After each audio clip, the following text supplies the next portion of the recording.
faithfully conveying value, interpreting great books from around the world. Hello, this is Sally's Book Talk. Today we're exploring the book Lady Chatterley's Lover by the modern British author D.H. Lawrence. In November 1960, a high-profile obscenity trial in the publishing world was underway in London. One witness, the famous writer E.M. Forster, spoke eloquently on the stand, passionately defending the case and leaving the conservative prosecutor red-faced with anger. After 6 days of trial, the defendant, Penguin Books, won the case. This so-called obscene pornographic novel that was prosecuted is Lady Chatterley's Lover, and its author is the controversial literary genius D.H. Lawrence from Britain. You should know that in the 1930s, even the abridged version of this book was banned in Britain. After the trial, the novel Lady Chatterley's Lover was published in full, selling 3 million copies in Britain within 3 months. It can be said that this landmark trial profoundly changed Britain's cultural landscape, and Lady Chatterley's Lover became a symbol of resisting censorship and fighting for writers' freedom. The trial was proceeding. In 1960, it was the 30th anniversary of Lawrence's death. Back in 1925, his worsening tuberculosis forced him to end his global travels and return to Florence with his wife Frida for rest.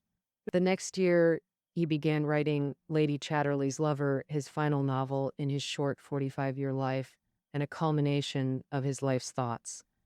In the memoir, Not I But the Wind, his wife Frida wrote, "I read his manuscripts daily, awed by his courage and boldness. He dared to confront and write about the deep-seated things people feared to express." Well, what Frida referred to as this thing is sexuality in literature. In early 21st century Britain, sexual morality and family values were far more conservative than in France or the US, with many taboos. Novelist Thomas Hardy, in works like Tess of the D'Urbervilles and Jude the Obscure, merely discussed sex and morality, sparking outrage from religious and conservative groups. So, when Lawrence boldly depicted sexual scenes, he was instantly labeled a pervert by British critics and readers, forcing him into exile with Frida.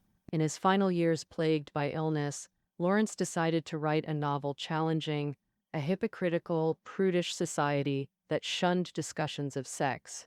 In the preface to the 1929 Paris edition of Lady Chatterley's Lover, Lawrence exposed hypocrisy and criticized the denial of physical existence. At that time, people treated sex as a mere routine, and relationships were mechanical and numb, which was disheartening. He aimed to change modern people's prejudices about sex. He admitted that we must at least have a complete and pure concept of sexuality.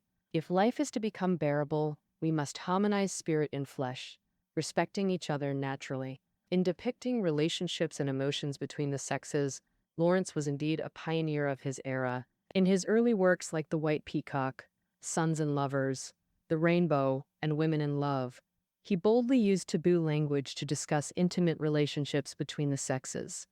And Lady Chatterley's Lover went further by explicitly depicting sexual acts, which he stated was to showcase the beauty and importance of sex. So what beauty and importance does sex hold in Lawrence's view? How can we understand the relationships between man and woman, nature and civilization, passion and reason in this novel? Let's first understand the basic plot of the novel before delving into these questions. Lady Chatterley's Lover consists of 19 chapters in total. Set against the backdrop of World War I, the main plot unfolds in the coal mining town of Tevershall in central England, focusing on 3 characters: the heroine, Connie, and her husband, Clifford, her husband, who is disabled and impotent from the war, and the other is Connie's lover, the gamekeeper Mellors. The first 5 chapters focus on Connie and Clifford's pain, marriage, and sexual frustration. Chapters 6 to 19 focus on Connie and Mellors' interactions and romantic relationship. Connie is a rebellious modern woman. She comes from a wealthy family that values freedom and individuality. Her father is a member of the Royal Society of Arts, and her mother belongs to the educated Fabian Society. She has an older sister, Hilda, 2 years her senior. The sisters loved art, studied together in Germany, learned music, and first experienced love in their free and romantic youth.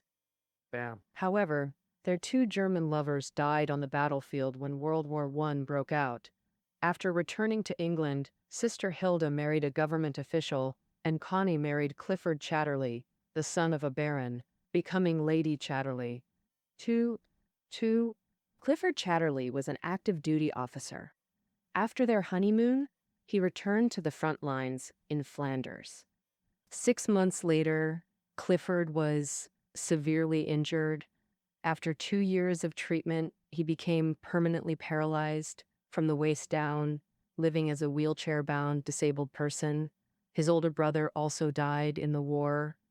Clifford inherited his father's estate and became the master of Ragby Hall and the coal mines. Although Connie did her best to care for her husband's daily needs, they inevitably fell into the agony of lovelessness.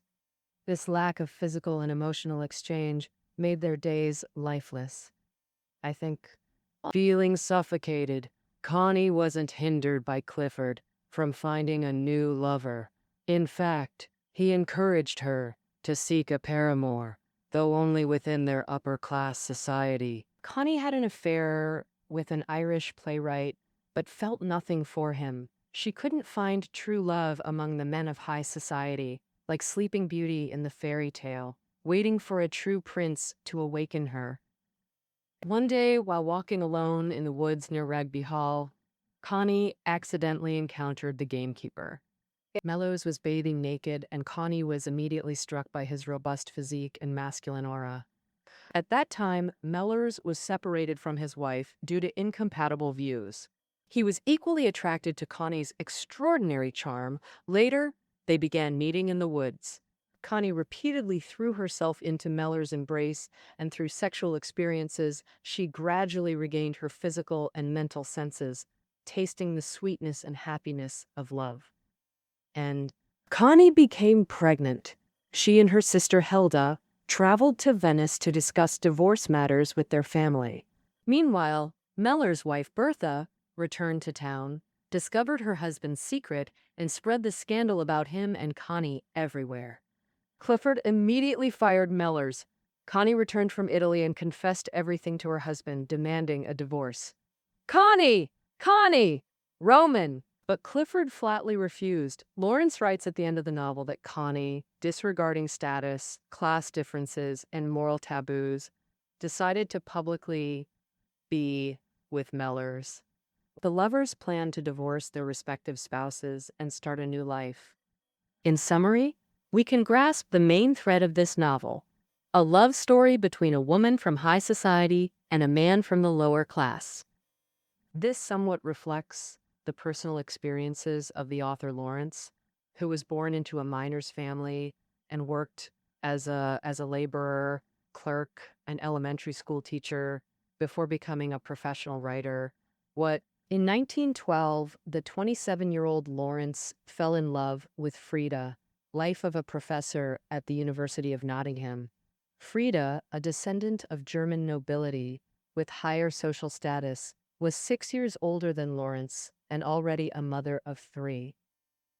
Her mature blend of intellect and maternal charm captivated Lawrence instantly.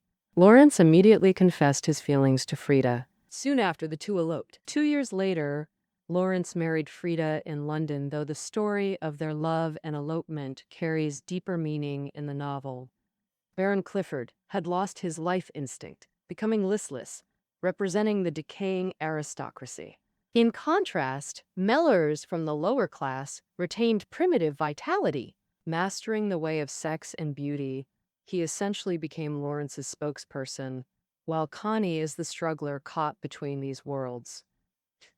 Connie left the paralyzed, numb Clifford without hesitation, throwing herself into the arms of the vibrant Mellors. Through sexual union that harmonized spirit and flesh, she gradually transformed from a so-called civilized person into a natural being. Clifford belonged to England's ancient aristocracy, with higher status than Connie, almost completely isolated from lower classes. The family lived in loneliness, with highly strained relationships. Clifford considered sex uninteresting or merely an accessory to marriage. After paralysis, though Clifford wrote persistently and frantically improved mining technology, he saw miners as objects rather than living, thinking humans like himself. Similarly with Connie, Clifford pretended affection socially, but turned icy when alone with her. Clifford's fundamental problem was his inability for genuine connection. He isolated himself and denied human contact. To him, physical contact was routine, and emotional contact without beauty was unnecessary. Although Mellors came from a miner's family, he had received some education. He enlisted during World War I, fought in Egypt and India, and rose to lieutenant. He spoke both London society's standard English and his village's coarse dialect. With insightful social views, he was a gentleman who neither sought power nor wanted to become an upper-class servant or industrial cog. He despised the increasingly urbanized and mechanized mining area, not wanting to lose his independent thinking for money like other miners. After becoming the gamekeeper at Ragby Hall, he tried every way to escape the evil electric lights and demonic engine noises. Millers was like a recluse, quietly guarding his solitude in the woods. But after meeting and falling in love with Connie, Mellors broke his solitary life, breathing new vitality into this dying woman. Similarly, this woman's love enabled him to reconnect intimately with the world, resisting the outside together. Like most young women, Connie's understanding of sex and love went through a difficult journey. In her youth, she craved romantic love, but after her first taste of forbidden fruit, she became disdainful of men. She believed a woman's beautiful, pure freedom was far more wonderful than any sex. Even after marrying Clifford, Connie still saw sex as incidental, feeling like a caged songbird consumed by vast emptiness. Her husband seemed like half-dead words to her. Clearly, Connie's views on sex were deeply influenced by mainstream society, seeing it as neither beautiful nor important. But her relationship with Mellors overturned these notions. After glimpsing Mellors bathing naked, her body seemed awakened. Returning home, she did something she hadn't done in ages. She stripped completely and examined her naked body before a large mirror, a deeply meaningful act. Connie's shedding clothes meant shedding civilization's cloak. As she examined herself, body and mind awakened, life transforming. Lady Chatterley's metamorphosis began with sex. The novel shocked the world because Lawrence broke linguistic taboos, directly depicting protagonists' sexual acts. Traditional classics like Tess of the D'Urbervilles, The Red and the Black, Madame Bovary, and Anna Karenina touched on sex briefly, but Lady Chatterley's Lover extensively described naked bodies and sexual encounters in the woods. Of course, a great writer doesn't depict sex just to shock. The novel depicts Connie and Mellors' intimate relationship about a dozen times, but each scene drives the plot and is integral to the protagonist's life transformations. The first two encounters occur in the woodshed. The novel writes, "In the remoteness of his soul, he felt something new stirring." This description is poetic, capturing subtle emotional shifts with a mythical quality. Mythological reference? Transitional? Mellows like Pan from Greek mythology awakens Connie, a sleeping beauty from civilization, through physical touch. Next, the scene shifts outdoors. Mellors and Connie, like Adam and Eve in Eden, run naked beneath trees, merging in the rain. It was the hour when the sons of God came in unto the daughters of men, and Connie felt another self alive within her, melting and burning in her womb. If the previous scene showed Connie awakened by Mellors, here her body awakens itself. Of course, the novel also depicts misunderstandings and arguments between the lovers, but ultimately they overcome external pressures and decide to divorce their spouses to be together. In their final union, they achieve perfect harmony of spirit and flesh. Each sexual depiction in the book is an integral part of the character's spiritual development. Both in West and East, literature with sexual depictions sparks controversy and bans, like the Decameron and the plum in the golden vase. This often fuels voyeuristic desires, leading to pornography proliferation. What differs is that while Lady Chatterley's lover has sexual scenes, it avoids vulgar language. Such writing focuses not on the act, but on spiritual communion. Modern scholar, comparative, and Lin Yutong compared them. The plum in the golden vase depicts sex as sex, while Lawrence depicts it as something else. It dissects the human soul, achieving unity of spirit and flesh. This isn't to devalue the plum in the golden vase, but the characters' attitudes towards sex are opposite, with different themes. Now, Lawrence! Of course not a pornographic writer, he uses sex to discuss people, sex and love, exploring harmony between man and society, man and nature, men and women, and the individual and self. After the novel's publication, Lawrence always emphasized that it wasn't a sex novel in the worldly sense. In his view, sex is a noble, pure, and sacred act, a powerful experience of spirit and flesh merging, an expression of vitality and a form of beauty. Therefore, when depicting sexual acts, Lawrence often uses poetic language of subjective feelings, expressed symbolically with mythical and aesthetic qualities. In this regard, Lawrence's creative views align perfectly with those of the American Romantic poet Whitman. Whitman proclaimed himself as a poet of the body and also of the soul. He wrote, "I sing the body electric. The body is the soul's most sacred part." Lawrence greatly admired this. Whitman praised him for being the first to destroy the notion that the soul is superior to the body. This old concept, in single quotation mark Lady Chatterley's lover, Lawrence has Connie say that in ancient Greek culture, bodily life once flourished. Soon, it was destroyed by Plato and Aristotle, and by the time of Jesus, it was completely gone. But now, the body is truly beginning to revive. Rising from the grave, the life of the human body will be a beautiful existence in this beautiful universe. Lawrence's writing about the human body, life, and vitality became a unique landmark in 20th century literary history. The backdrop of Lady Chatterley's lover is the brutality of post-war Europe, enough to make people doubt the European civilization they once took pride in. The novel's opening writes, "We are living in a tragic era, so we refuse to panic, pretending the great disaster hasn't come. We are in ruins, we begin to build new small shelters, new smiles of hope. No matter how the world turns, we must live in the rubble of civilization." The war left heavy shadows and despair on everyone. Connie's first love and brother both died in battle. Her husband was also paralyzed in the war, and Mellors narrowly escaped death on the battlefields of Egypt and India. The novel writes, "The wounds left by that hypocritical, inhumane war are too deep, too deep.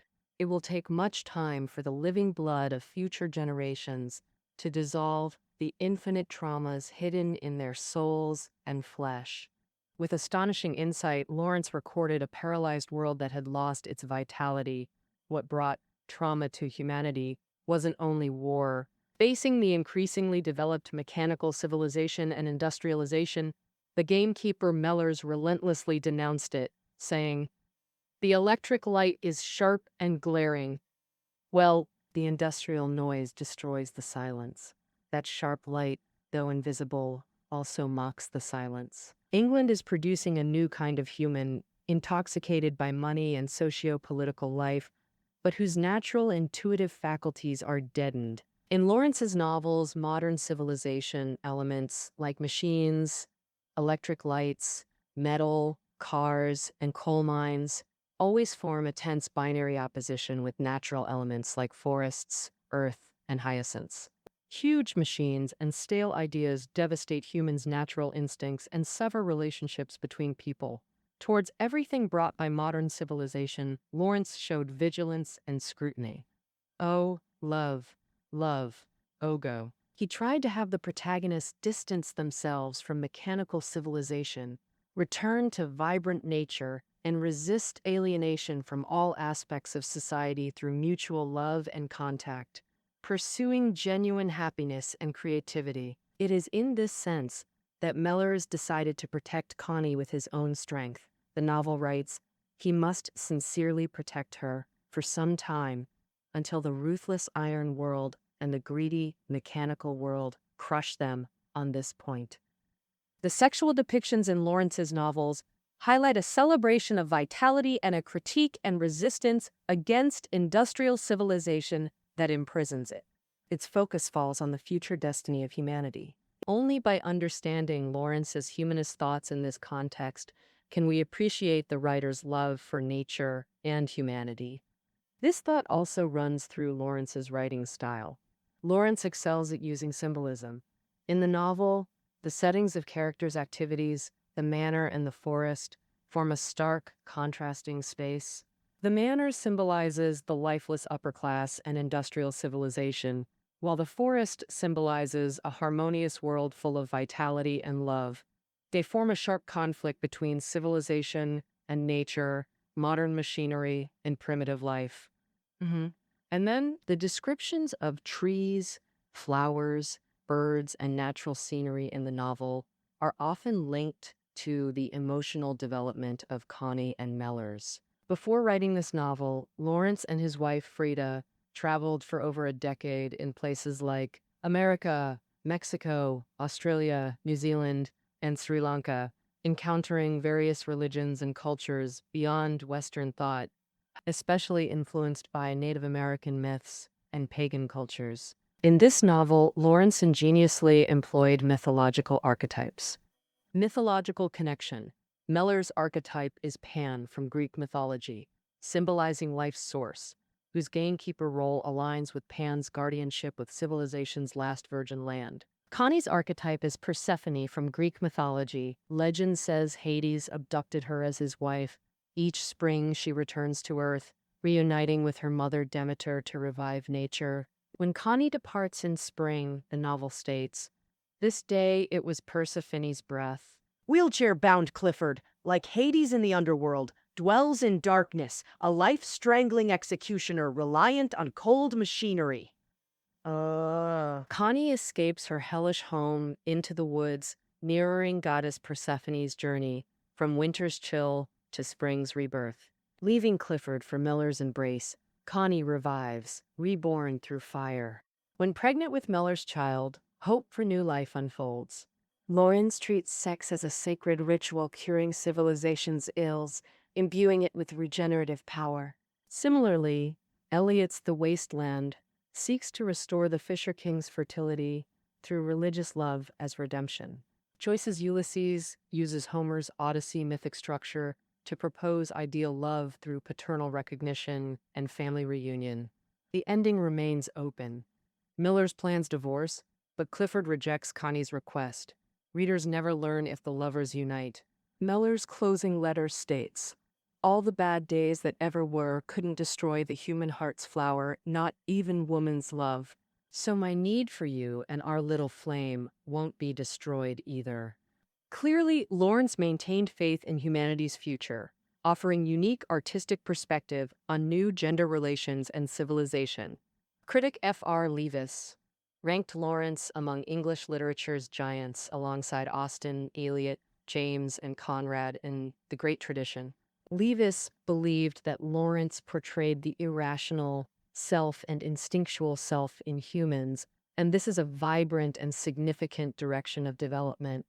Coincidentally, just 8 years after the English edition of Lady Chatterley's Lover was published in 1936, the first Chinese translation appeared in China. Translator Rao Shui also stated in the preface that Lawrence's philosophy is about becoming a genuine person and living a true life, which requires making life surge with excitement. This excitement arises from contact and unity. We must break free from all past taboos and prohibitions, starting from the most essential human needs, and use the greatest tender contact to create new morals and a new society. Writer Yu Dafu also responded, praising the novel's artistic level and clever structure. In 1986, Rao Shui's translation was republished, with the first edition selling 90,000 copies. Later, translations by others, like He Ma and Yang Henda, appeared. Lawrence regarded sex as a fundamental human need, attempting to provide a path to happiness for modern people fragmented in body and mind to restore vitality. Unlike Rousseau's romanticism of returning to a primitive natural state, Lawrence pursued a more radical primitivism, meaning modern people should return to their primal nature, assert individual life consciousness, connect with natural vitality, and become their true selves. Lawrence, writing about Connie's affair, was not to encourage extramarital affairs, but to oppose false marriages without desire and cheap promiscuity. Because sex should be a flow of genuine emotion, never a momentary impulse. Clearly, in exploring nature versus civilization, spirit versus flesh, and sex versus love, Lawrence went further than any other writer, even more radical. The sexual consciousness focused on in Lawrence's novels had a certain influence on the sexual liberation movement in the latter half of the 20th century, and also helps us think about the history of human civilization from a sexual perspective, seeking ways to establish harmonious gender relationships. Admittedly, when Connie and Millers decided to start a new life, they still faced pressure from societal norms, morality, and the social environment. Lawrence's proposed solution carried a kind of pansexualist, primitivist utopian imagination, which also faced skepticism from some critics. Regarding this, Lawrence himself had doubts about whether the woman who loved him truly stood by him and defended the meaning of his life, which even became a question. Perhaps writers cannot provide perfect solutions. What matters is the thirst for life they perceive and the thought-provoking questions they raise. Oh, But, as Lawrence said in his book, Why the Novel Matters, the novelist is superior to other artists, like scientists, philosophers, and poets, because they only dissect a part of experience, while the novelist must confront the whole of life. All right, that's our interpretation of Lawrence's Lady Chatterley's Lover. You can find the reading notes below the audio. See you next time.